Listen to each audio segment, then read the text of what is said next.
தாய் தமிழ் உறவுகளுக்கு வணக்கம். அதிமுக பாஜக கூட்டணி உடைந்தது. அதிமுக பாஜக கூட்டணி உடைந்தது என்ற தலைப்பில் இந்த காணொளியை காண்கிறோம். தேர்தலுக்கு முன்பாக அதிமுக பாஜக கூட்டணி டெல்லியில் உருவானது. அதிமுக நம்பி எந்த கூட்டணி கட்சிகளும் வரவில்லை. பாரதிய ஜனதா கட்சியை நம்பி பாட்டாளி மக்கள் கட்சி, தமிழ் மாநில காங்கிரஸ், தமிழக மக்கள் முன்னேற்ற கழகம் உள்ளிட்ட கட்சிகள் வந்தன. தேர்தல் முடிவில் அதிமுக பாஜக கூட்டணி வெற்றி பெறும் என பாஜக கனவு கண்டது.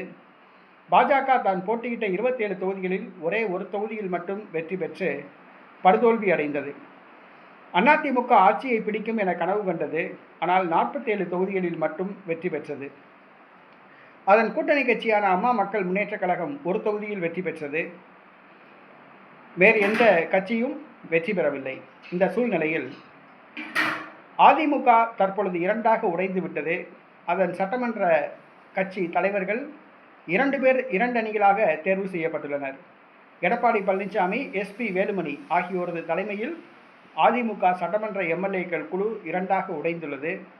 தற்பொழுது அதிமுக சட்டமன்ற குழு எஸ்பி வேலுமணி அணியை சார்ந்த CV சண்முகம் அவர்கள் தற்பொழுது அதிமுக எந்த கூட்டணியிலும் இல்லை என அறிவித்துள்ளார். மேலும் தமிழக வெற்றி கழகத்தை ஆதரிக்கப் போவதாக அறிவித்துள்ளார். இதன் மூலமாக கடந்த ஓராண்டு காலமாக பாஜகவுடன் கூட்டணி வைத்திருந்த அதிமுக உறவு முடிந்தது. தற்பொழுது பாஜக கூட்டணியிலிருந்து அதிமுக விலக்கிக் கொண்டுள்ளது. அதிமுக எஸ்பி வேலுமணி தலைமையிலான அணி தமிழக வெற்றி கழகத்துக்கு ஆதரவு தெரிவித்துள்ளது.